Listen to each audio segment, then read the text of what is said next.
louva-a-Deus camuflado se prepara para caçar.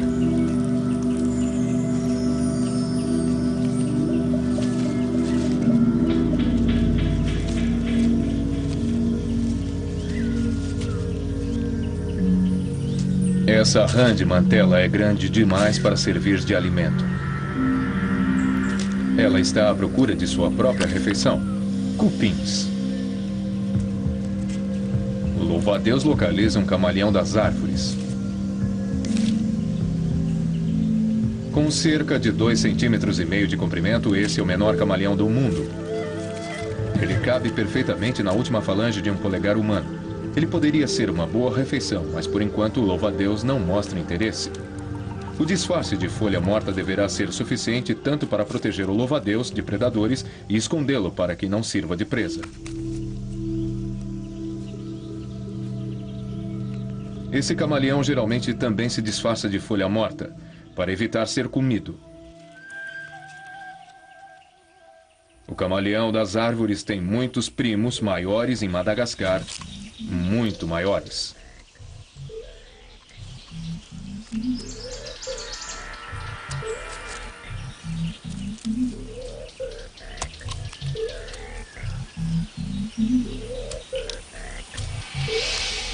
O camaleão de Parson é um desses gigantes, chegando até 90 centímetros de comprimento, maior que um gato doméstico.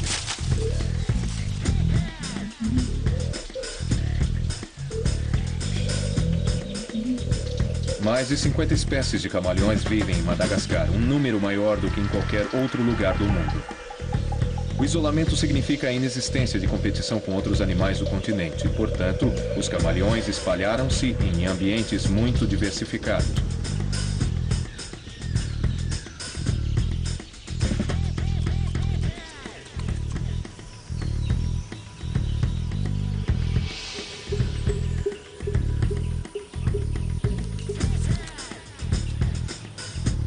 Apesar de toda essa diversidade, uma coisa todos os camaleões têm em comum: eles são caçadores supremos.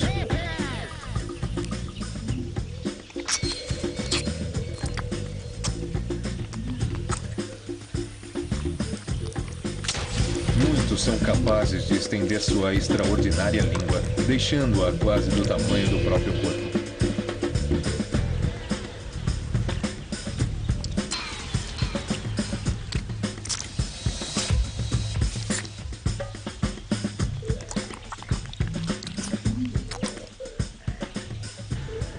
Os camaleões são altamente territoriais e esse camaleão-pantera localiza um intruso em seu território.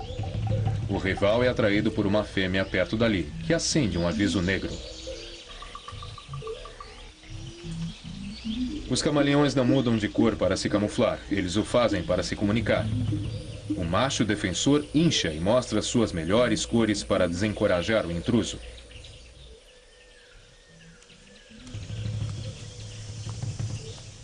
Mas esse parece determinado a alcançar a fêmea. O defensor se move para atacar. O intruso decide ir embora, mas não é fácil escapar. Derrotado, o intruso rapidamente mostra suas cores escuras, que significam rendição.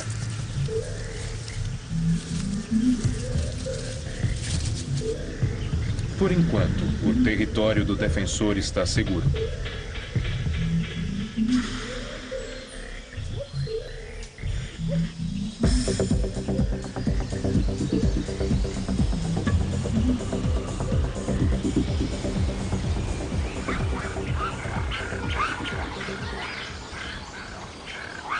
Sons de atividade ininterrupta vêm da copa da floresta.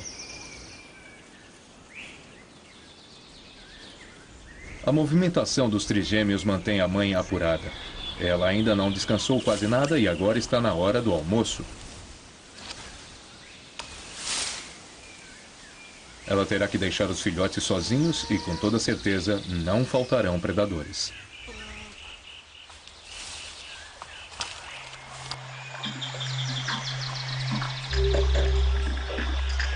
No rio abaixo, um grupo de rãs-mantela se banqueteia de insetos. Elas se parecem muito com as rãs venenosas da América do Sul, mas não têm parentesco nenhum com elas. Apenas desenvolveram o mesmo padrão para lidar com as mesmas situações. Sua prima maior, a perereca tomate, simplesmente espera que uma refeição rasteje por perto.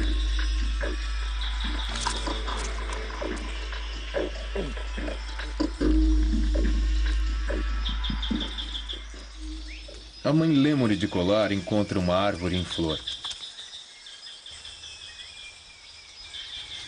Ela se posiciona por entre as flores para conseguir um néctar doce e a cara dela fica cheia de pólen.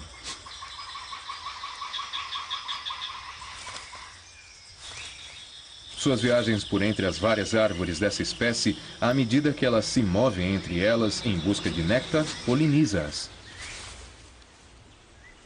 Os filhotes de lêmure não param e começam a se afastar da mãe. O mundo lá em cima é emocionante com tanta coisa acontecendo. Os terpicipones mutatas são algumas das criaturas mais espalhafatosas da floresta. E os pais não param de trazer insetos para os filhotes barulhentos.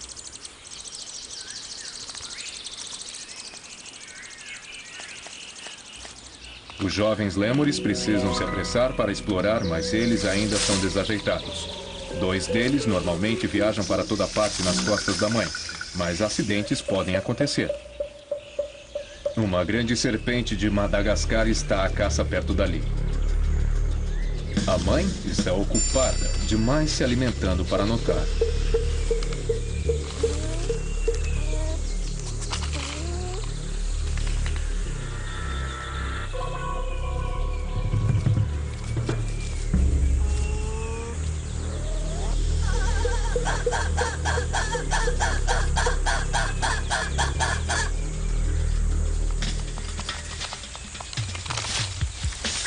Enrolados em volta do pescoço da mãe como se fossem um echarpe, eles se movem para um local mais seguro, um de cada vez.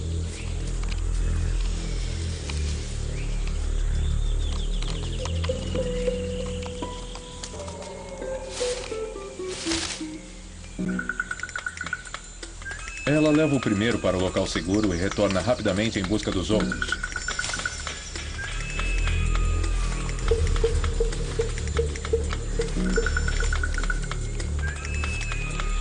O terceiro bebê já está forte o bastante para escapar sozinho.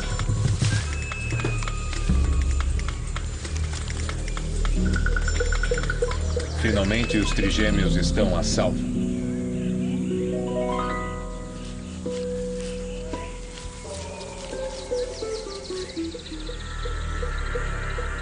A escuridão revela uma das criaturas mais especializadas em evolução de Madagascar. Entre toda a exótica vida selvagem, uma criatura leva facilmente o prêmio de a mais estranha.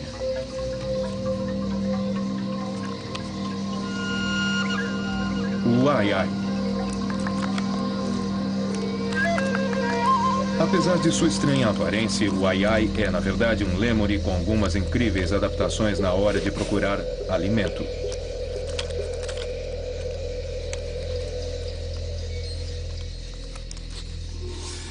Essa criatura é especializada em alimentos de difícil alcance para outros animais, e alguns de seus favoritos são larvas encontradas em troncos. Para encontrá-las, o Ai-Ai bate levemente nos ramos até suas orelhas gigantes detectarem uma mudança no som.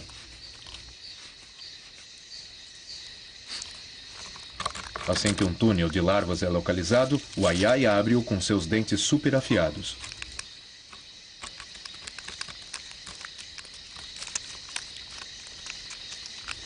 Em seguida, um dedo médio ossudo e singularmente longo dá início à procura pelas larvas com uma destreza admirável.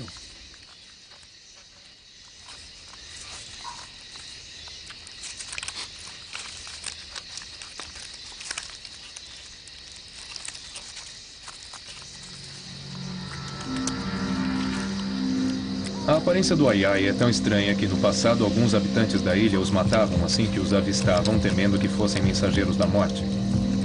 Mas eles são somente outro exemplo de como os lêmures se adaptaram aos diferentes modos de vida na ilha.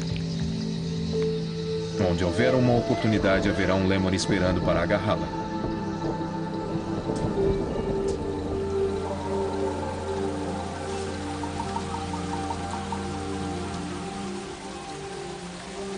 A vida em Madagascar está repleta dessas estranhas experiências e adaptações evolucionárias.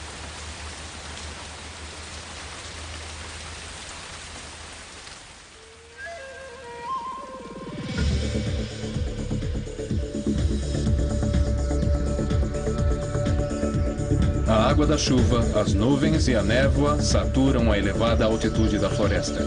A umidade desce da copa e da folhagem e começa uma longa e lenta jornada rumo a uma parte muito diferente da ilha.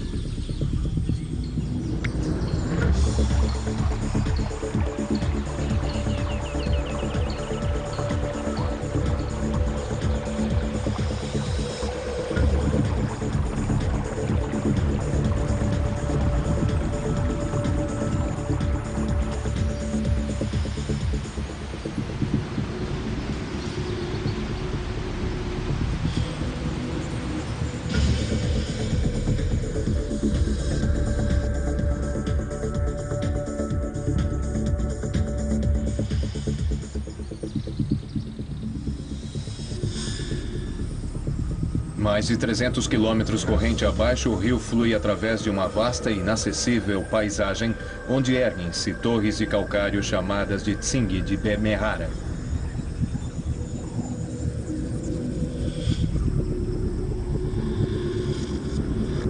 O resultado de séculos de erosão e as bordas afiadas dos Tsinghys formam a última palavra em fortaleza contra o mundo exterior. Mas mesmo aqui existe vida. Essa paisagem pontiaguda apresenta um desafio para muitas criaturas, mas o camaleão de Austerlitz encara esses desafios sem dificuldade. Ele atravessa as rochas pontudas e agarrando-se a elas com suas patas em forma de luva sem dedos, unidos em pares opostos em busca de alimento.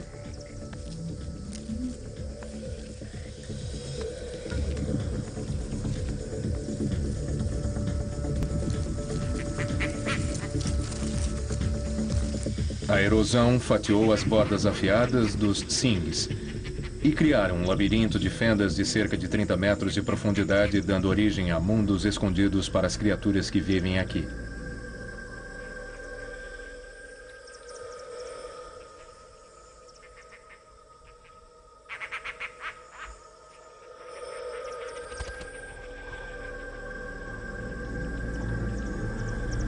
Mas além dos Tsinghys, o rio se torna mais amplo e mais raro. Essas águas são o local de caça de um dos predadores mais raros dessa ilha selvagem, a águia pesqueira de Madagascar.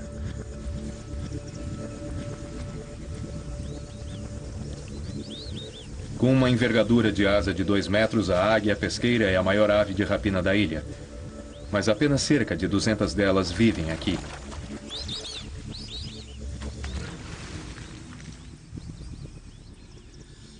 Sua dieta básica é peixe, mas elas podem caçar aves marinhas de tempos em tempos.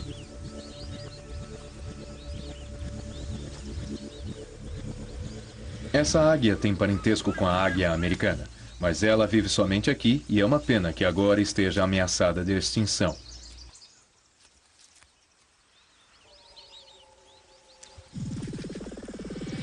Os baobás, árvores que armazenam água, dominam as áridas florestas do oeste de Madagascar.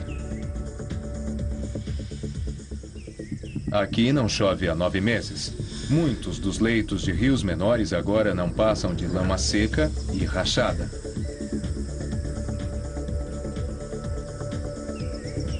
As criaturas que vivem aqui têm que se adaptar à aridez, levando uma difícil existência nas florestas de Madagascar. Os sifacas de coquerel são menores que os sifacas de diadema das florestas tropicais do leste. Na maior parte do ano, eles se alimentam de cascas de árvores e brotos de folhas. Eles protegem suas preciosas árvores dos grupos rivais, marcando-as com o odor produzido em glândulas especializadas localizadas abaixo do queixo. O sifaca chama a atenção de um mangusto estreito listrado.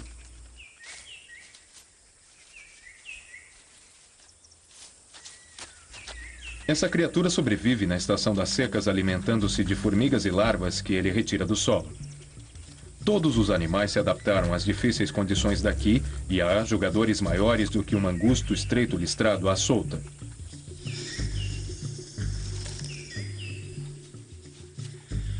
Nas sombras perto daqui esconde-se um caçador muito mais formidável, a fossa.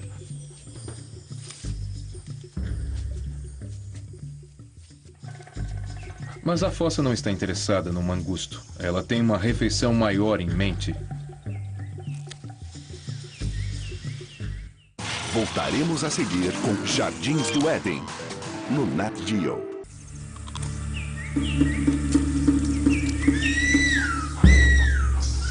A fossa é outro dos animais únicos de Madagascar. Ela é um parente antigo dos mangustos e o maior carnívoro da ilha. Pode ter 3 vezes o peso de um sifaca de coqueirel, mas é tão habilidosa quanto ele na floresta.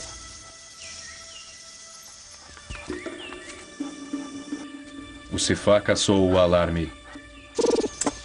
A fossa a tocaia e caça sifacas.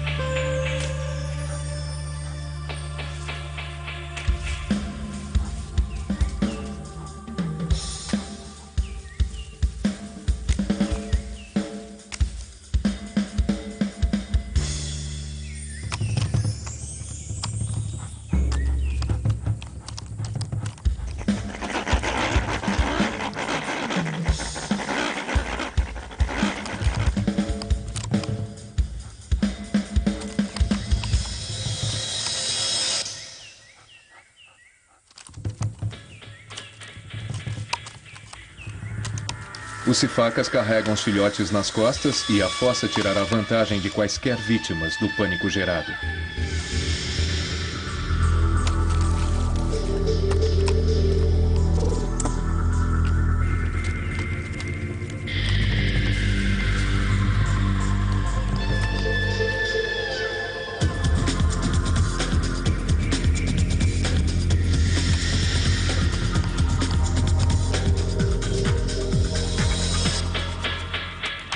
Toda vez que os lêmures trocam de árvore, a fossa também troca.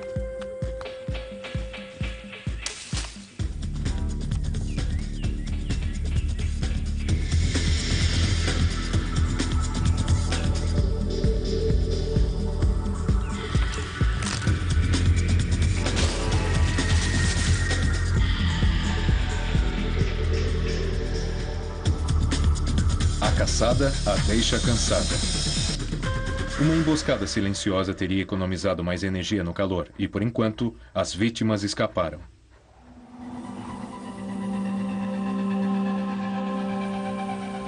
Uma mudança está para ocorrer nas florestas secas do oeste.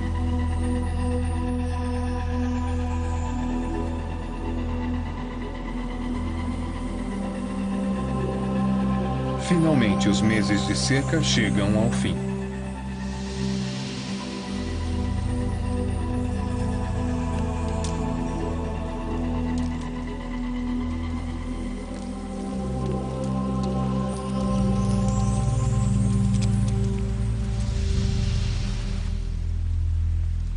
Essa espécie de lêmure começa a sair de seu sono.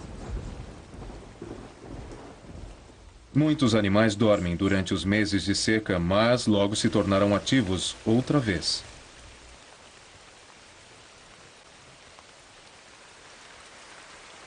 Embora essa primeira chuva tenha sido breve, pequenas piscinas se formam e uma mudança milagrosa começa.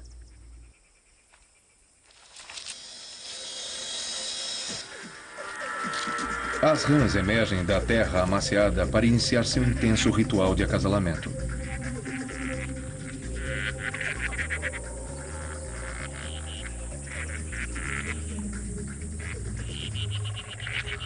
Para essa espécie, a estação de acasalamento dura apenas um dia. Os que não encontram um parceiro rapidamente entram em desespero.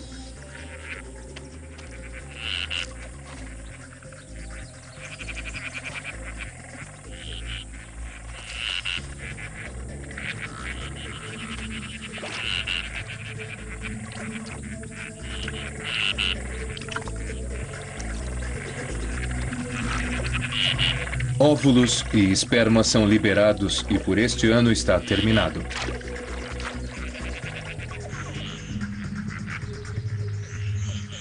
As chuvas trazem uma explosão de vida nova para o leito do rio. É como se alguém tivesse acendido as luzes. Para o Kingfisher de Madagascar, a estação de acasalamento dos insetos é época de bonança.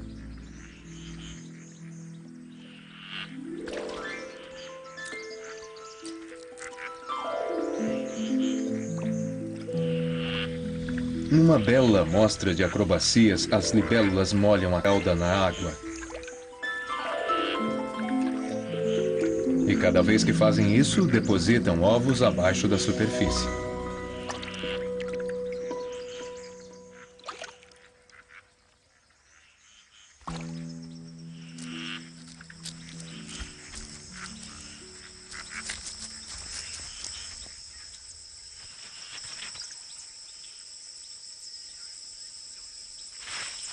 A terra foi amaciada pelas chuvas e a iguana de Madagascar pode finalmente botar seus ovos.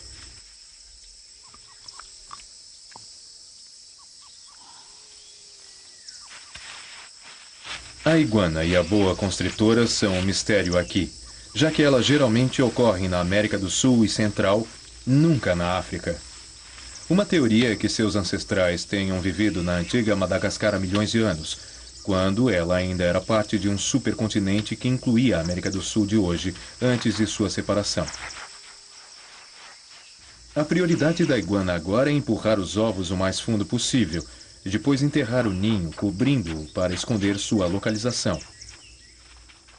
Há muitos predadores que apreciariam uma refeição de ovos frescos.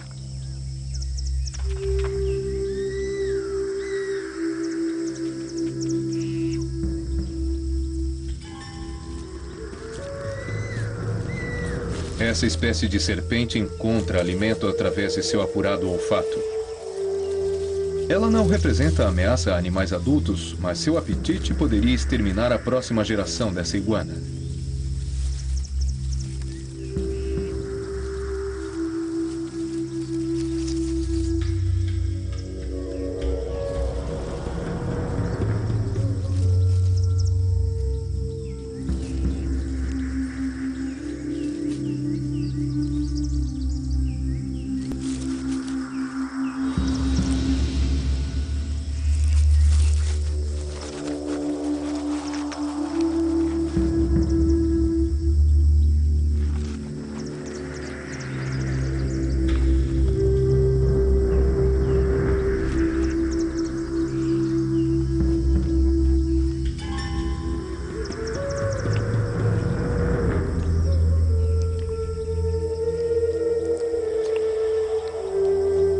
Ovo após ovo, e as chances da cria desse ano se foram.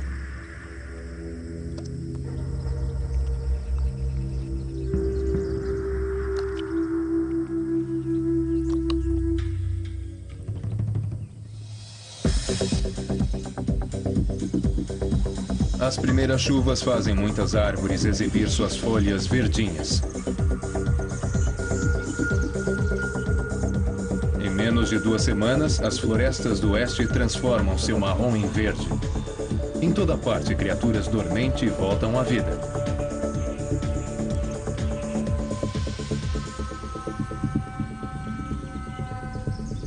Uma delas é essa espécie de bicho-pau de 30 centímetros de comprimento. As asas desse inseto gigante não foram feitas para voar, mas sim para amedrontar possíveis predadores.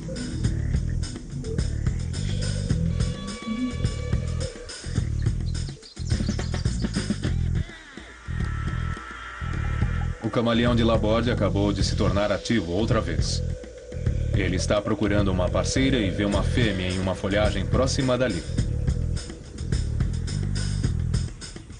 Da ilha, ela recebe minguados 30 centímetros de chuvas ao ano. Parte floresta, parte deserto, ela se sobressai na paisagem e com toda certeza contém algumas das plantas mais incomuns do planeta. Muitas delas cobertas com espinhos para proteger a preciosa água que escondem por dentro. Se alguém quiser viver em um deserto de espinhos, então será preciso fazê-lo com muito cuidado.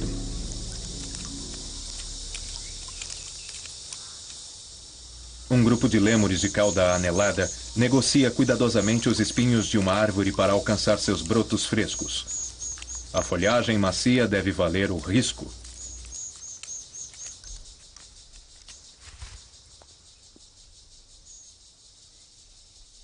Essa árvore faz as primas com espinhos da América Latina parecerem brincadeira de criança. Caminhar por esses espinhos exige habilidade suprema. E para os jovens, há uma certa dor durante o processo de aprendizado.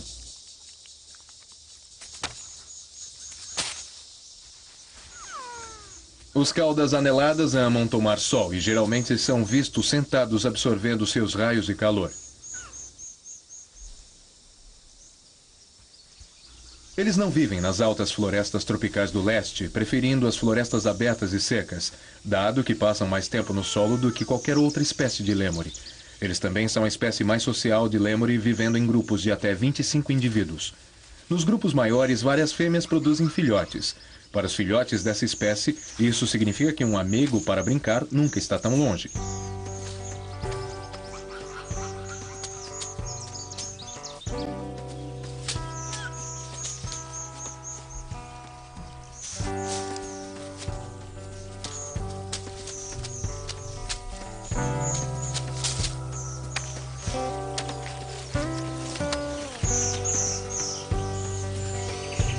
A hora da brincadeira é interrompida por um visitante. É uma tartaruga rajada macho com cerca de 15 quilos e em feroz perseguição a uma fêmea.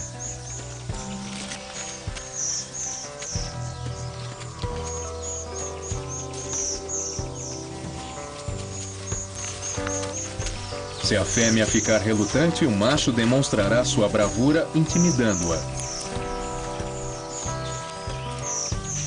Ele posiciona seu casco sob o dela, ameaçando tombá-la.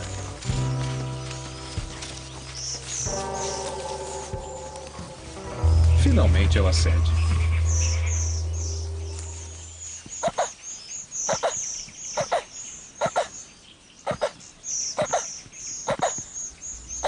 Pode não ser a serenata mais afinada, mas a copulação desse casal resultará em filhotinhos de 3 ou 4 centímetros.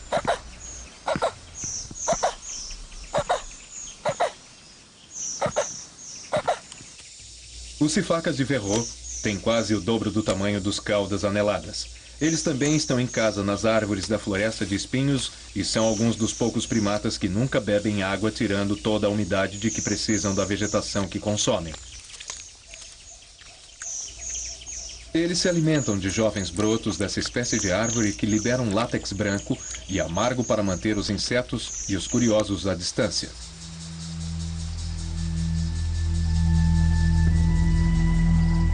Os ventos sinalizam o final da estação da seca, trazendo finalmente a promessa de chuva no árido sul.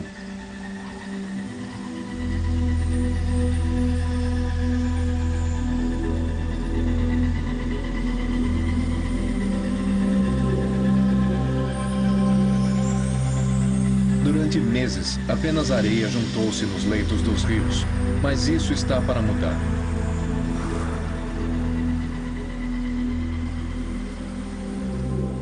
Embora caia pouca chuva aqui, chuviscos distantes descem para encher os leitos dos rios, nutrindo a vida por quilômetros em volta daqui. A sutil mudança no solo é suficiente para fazer com que muitas das árvores com espinhos se transformem.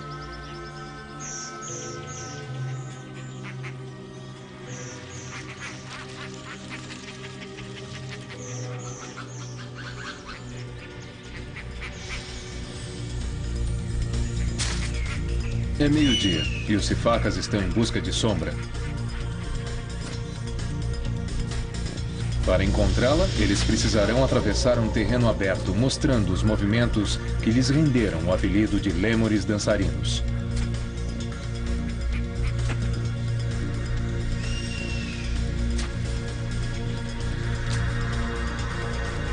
Galerias de florestas crescem em faixas estreitas ao longo dos rios. Os sifacas entram em uma densa trilha onde as árvores drenam a água do solo o ano todo, criando uma profunda e bem-vinda sombra.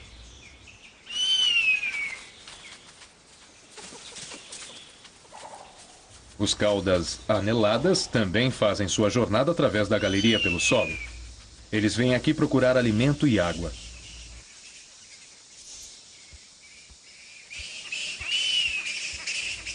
A floresta também é o lar de morcegos frugívoros que se empoleiram em um pé gigante de tamarindo.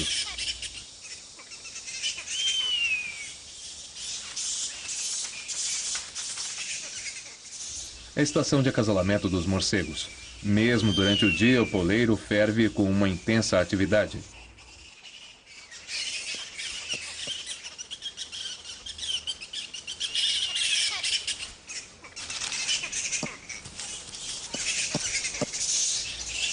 Os caudas aneladas são conhecidos por suas vocalizações diferenciadas. Sob a colônia de morcegos, eles conseguem se alimentar dos tamarindos e caem.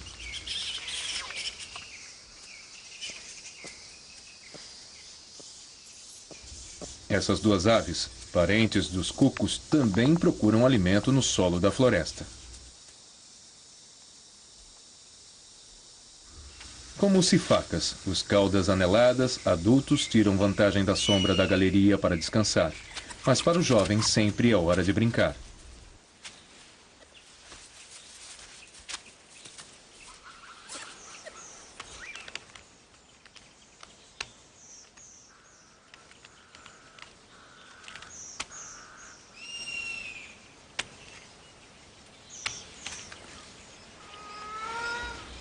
As fêmeas são dominantes na sociedade dos caudas aneladas e o grupo usa o odor assim como o toque para comunicar e reforçar os laços entre os membros. As mães fazem a higiene dos filhotes e os casais, um do outro.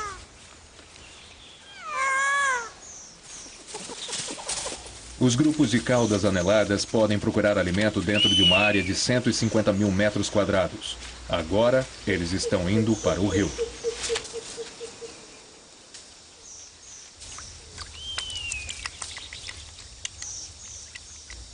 No sul, a água é escassa e também um recurso valioso. Embora no extremo norte de Madagascar haja uma região onde a água é mais do que abundante. Voltaremos a seguir com Jardins do Éden, no Nat Geo. Um pântano gigante cerca as margens do maior lago de Madagascar, Lac La Outra. Este é outro Éden para plantas e animais singulares encontrados somente nessa parte da ilha, incluindo um dos mais raros e mais peculiares entre todos os lêmures, o bandro. Pesando menos de 1 quilo, o bandro é o único primata no mundo que passa a vida toda vivendo sobre a água.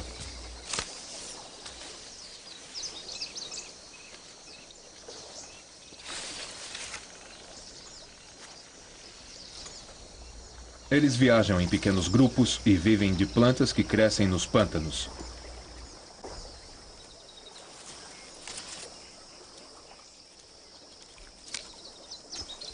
A base do papiro é uma iguaria para o bandro.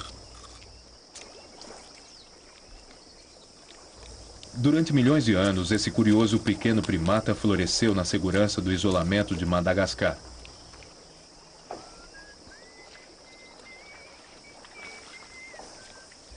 Mas depois, um primata maior apareceu em cena.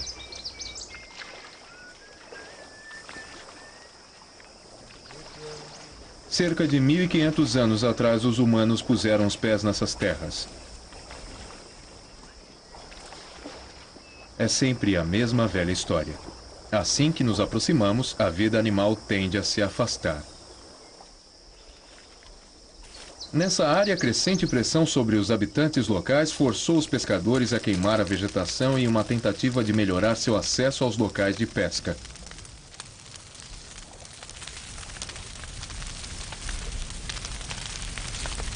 Más notícias para o bandro. Ninguém sabe com certeza quantos animais morreram queimados. Mas para esse grupo de bandros, o tempo está definitivamente acabando.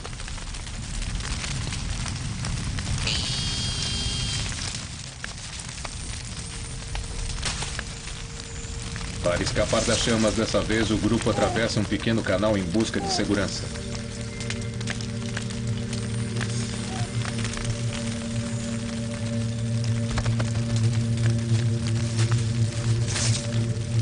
Mas num mundo em diminuição, a ameaça é constante.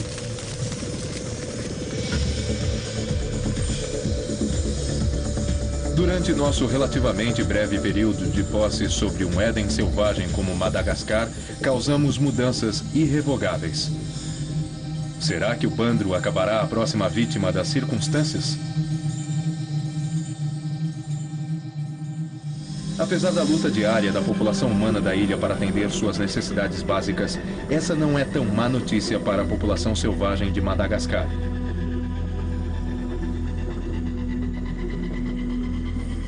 Contra todas as expectativas, duas espécies novíssimas de lêmures saíram recentemente de seu esconderijo, dando uma nova esperança a uma terra frágil. Com relação aos últimos 10% do habitat natural da ilha, uma nova lei promete triplicar o tamanho das áreas protegidas.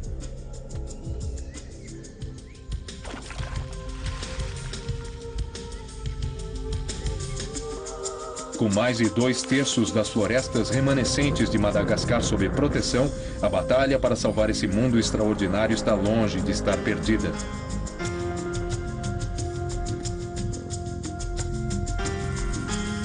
Um novo dia nasceu para as criaturas selvagens em seu lar no Éden vivo que chamamos de Madagascar. Versão brasileira, Centauro.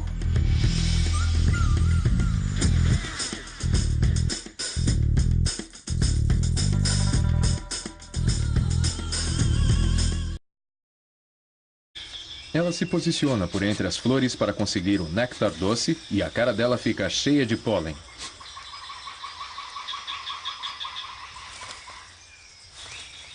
Suas viagens por entre as várias árvores dessa espécie, à medida que ela se move entre elas em busca de néctar, poliniza-as. Os filhotes de lêmure não param e começam a se afastar da mãe. O mundo lá em cima é emocionante com tanta coisa acontecendo. Os terpicipones mutatas são algumas das criaturas mais espalhafatosas da floresta. E os pais não param de trazer insetos para os filhotes barulhentos.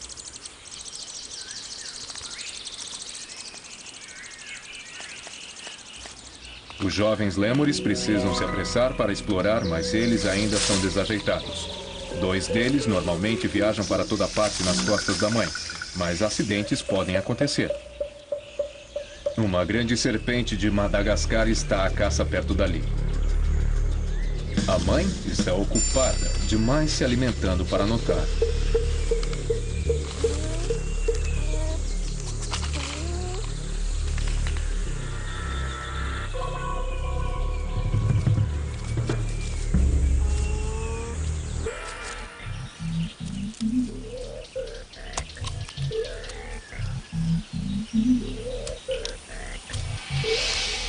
O camaleão de Parson é um desses gigantes, chegando até 90 centímetros de comprimento, maior que um gato doméstico.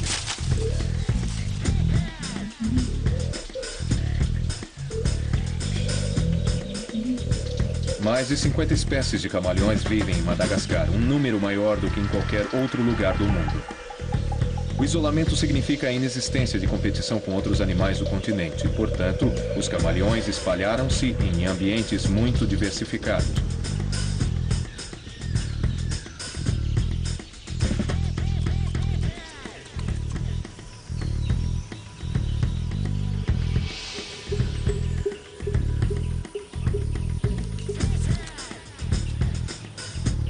Apesar de toda essa diversidade, uma coisa todos os camaleões têm em comum: eles são caçadores supremos.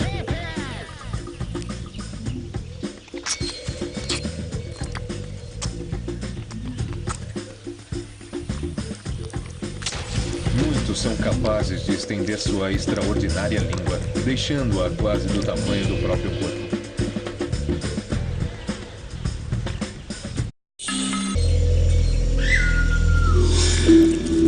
Um louva-a-Deus camuflado se prepara para caçar.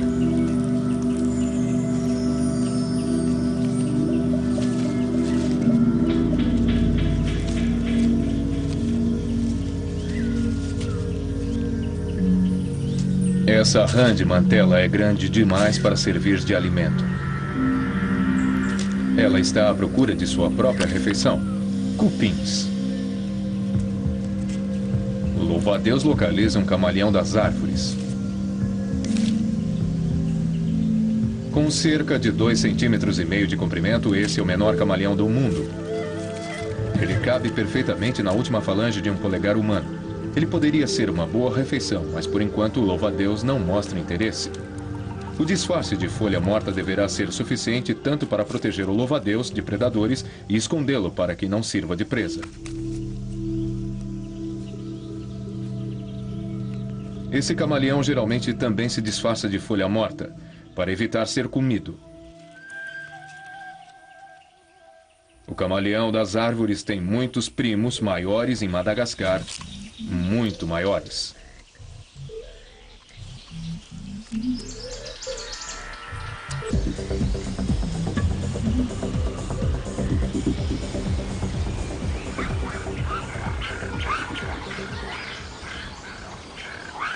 Sons de atividade ininterrupta vêm da copa da floresta.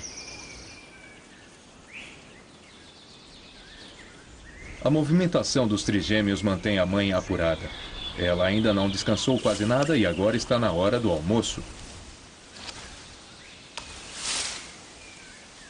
Ela terá que deixar os filhotes sozinhos e, com toda certeza, não faltarão predadores.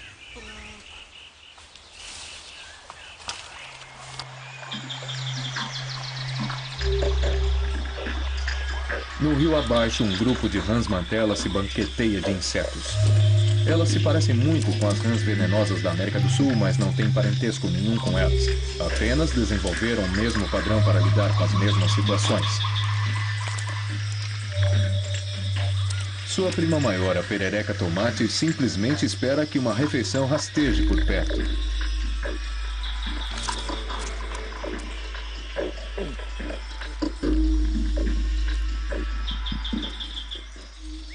A mãe lêmure de colar encontra uma árvore em flor.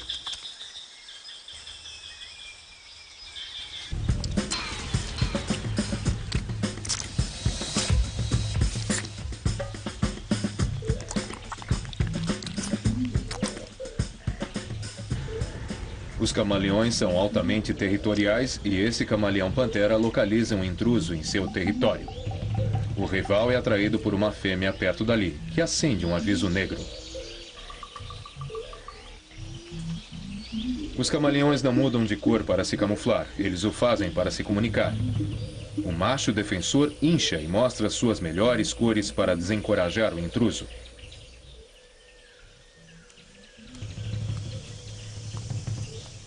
Mas esse parece determinado a alcançar a fêmea. O defensor se move para atacar. O intruso decide ir embora, mas não é fácil escapar. Derrotado, o intruso rapidamente mostra suas cores escuras, que significam rendição.